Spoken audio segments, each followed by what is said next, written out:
Eu estava no segundo ano da graduação, ainda na faculdade. Eu estava no primeiro ano do mestrado. Eu estava de férias e eu realmente não acompanhei o evento. Bem, eu estava de plantão na rádio CBN, tentando explicar aquele fenômeno que era um fenômeno único no Atlântico Sul. Eu estava no meu último ano do colegial e naquela época eu pensava em fazer o curso de astronomia.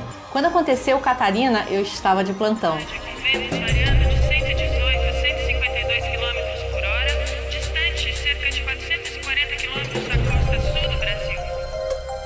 Entre os dias 27 e 28 de março de 2004, o sul do Brasil foi atingido pela tempestade mais violenta da sua história. A comunidade meteorológica e a população entre o norte do Rio Grande do Sul e o sul de Santa Catarina se viram surpresos diante da força do primeiro furacão do Atlântico Sul, o furacão Catarina. Bom, Catarina foi o seguinte, no meio da semana a gente começou a observar um sistema de baixa pressão muito intenso sobre o oceano. Naquele momento a gente nem sabia exatamente o que era aquilo e era classificado como um ciclone extratropical ou subtropical, um ciclone. O que aconteceu dali para frente é que foi estranho e causou muita dúvida nos meteorologistas, porque o movimento do ciclone não era o natural. A forma que a gente tratava na época era a seguinte, é um sistema intenso, é um sistema que vai provocar tempo severo na costa sul do Brasil. Independente de saber se era um ciclone, se era um furacão, naquela época a gente não discutia muito isso, naquele momento. O que a gente discutia há um risco para a costa do Rio Grande do Sul e de Santa Catarina com a entrada desse sistema.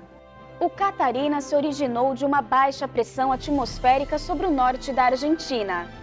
Quando esse sistema alcançou o mar, gerou um ciclone subtropical a aproximadamente 440 quilômetros da costa brasileira, mas que fez um caminho inverso dos ciclones comuns no Atlântico Sul.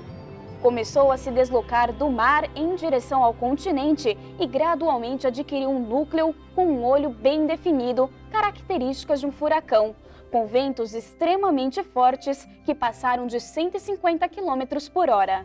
Grande parte da discussão sobre se era um furacão ou não era um furacão veio dessa constatação, assim, num determinado momento, ao olhar a imagem de satélite, você tinha as nuvens com aquele olhinho no centro. A nossa sensação, para quem estava acompanhando, era um ciclone que fez uma transição para ciclone tropical, né? E acabou tendo características semelhantes a um furacão. Essa era a nossa sensação. Mas se criou uma polêmica muito grande porque o pessoal que trabalha com furacões nos Estados Unidos e já pegou o furacão pronto, já falou direto, não, isso aqui é um furacão, o primeiro furacão do Atlântico Sul. Os prejuízos passaram de R$1 bilhão. Em mais de 40 municípios a chuva era torrencial. No mar, as ondas alcançavam 5 metros. Milhares de casas foram destruídas e centenas de pessoas ficaram desabrigadas. Se a comunidade científica estava confusa em definir o que era o Catarina, quem dirá a população que não sabia o que esperar daquela noite? A jornalista Rosana Jatobá viveu a responsabilidade de comunicar o público do risco que estavam prestes a se deparar. Você imagine, depois que se formou o furacão, milhares de famílias atingidas, aquela destruição absurda das casas, da agricultura, cidades destruídas. Imagine os meteorologistas no dia seguinte, lá na emissora, para explicar tudo isso, né? Então, eu me lembro que foi uma semana muito difícil. A gente não teve, de fato, o medo de que ele fosse se transformar nesse fenômeno tão severo. Por outro lado, existia também um cuidado, um critério muito grande para não deixar a população em pânico. Quem imagina, diante de uma incerteza, você chegar na televisão e dizer, olha, atenção moradores de Santa Catarina, porque nessa noite um furacão vai atingir a região sul de Santa Catarina, deixem suas casas. Imagino que isso não iria provocar. Imagine se fosse um alarme falso. Eu acho que a mídia optou em ser mais cautelosa e não causar pânico na população.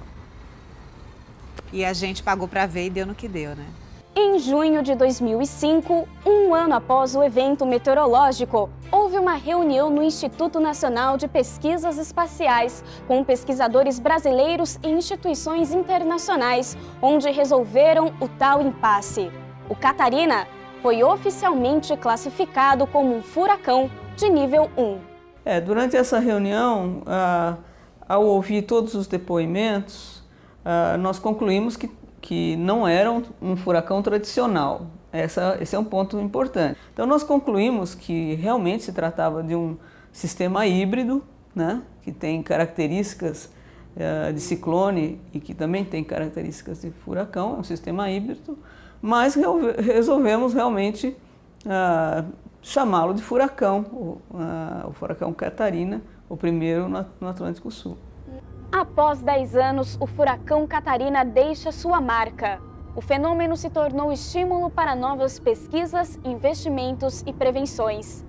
Até pode acontecer de novo, a gente não duvida que um sistema como esse possa se formar novamente.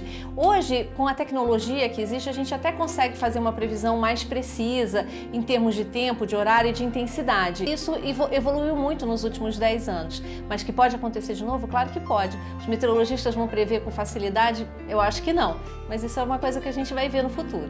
Então, eu acho que esse tipo de fenômeno ajuda a gente a perceber que é muito importante a gente se inteirar cada vez mais, porque nós não somos uma parte dissociada do meio ambiente. A gente faz parte dos ecossistemas, somos um ser que deve estar integrado ao meio ambiente. Eu reconheço que houve nos últimos anos um incremento da meteorologia, das informações disponíveis para o grande público.